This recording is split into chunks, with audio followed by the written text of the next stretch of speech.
My lovely awoken African brethren, this time around we are going to be looking into things God cannot do. Too many things, enormous things that God cannot do. Now, when you look at Matthew 19:26, Mark 10:27, Luke 18:27, you'll be hearing something like, with God, all things are possible. I believe that. Now, but the one that caught me is, when you look at Luke 1:37, you'll be hearing something like, what God cannot do does not exist. Now, let's kick it from there. Now, that with God, all things are possible. That God there is sense, knowledge.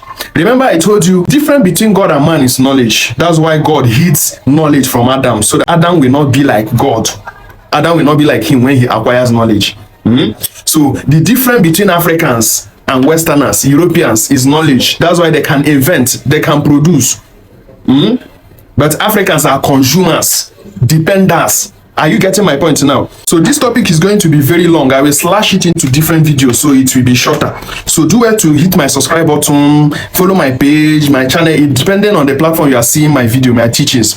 So now, when you hear God in this context, it's literally talking about the Europeans, the government of the day of the Europeans. That's the acronym of God. Now, when you hear about Adam, he's talking about African government, African men. So now, in this context now, what God cannot do does not exist. We are going to be talking about too many things a man without knowledge cannot do. So there is no God anywhere. Trust me, there is no God. There is no God in any sky or anywhere.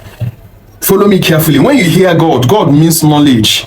God means knowledge. That's the difference between Africans and Europeans. The Europeans know that once Africans acquire knowledge, Africans will be able to invent helicopter, plane, build road, invent too many things to make life easier for them. So this is what they don't want, because they know that once Africans acquire knowledge, they will not be able to get mineral resources from here, because Africans will know the value of those mineral resources and what they can use it to invent. You get? So they will not be able to get the mineral resources from here, use it to produce something and sell it back to Africans in dollar. Are you getting my point now? So this is their greatest fear, because they know that they cannot survive without African resources. I don't know if you are getting my point now. So when you hear God in this context, God literally means knowledge, or government of the day of the Europeans. That's the acronym. So when you hear Adam literally means African people, daft people, people without knowledge, people that cannot invent, people that are dependents, people that are consumers, people that are helpless, people that are confused. I mean, people that are frustrated. Are you getting my point now? Follow me carefully.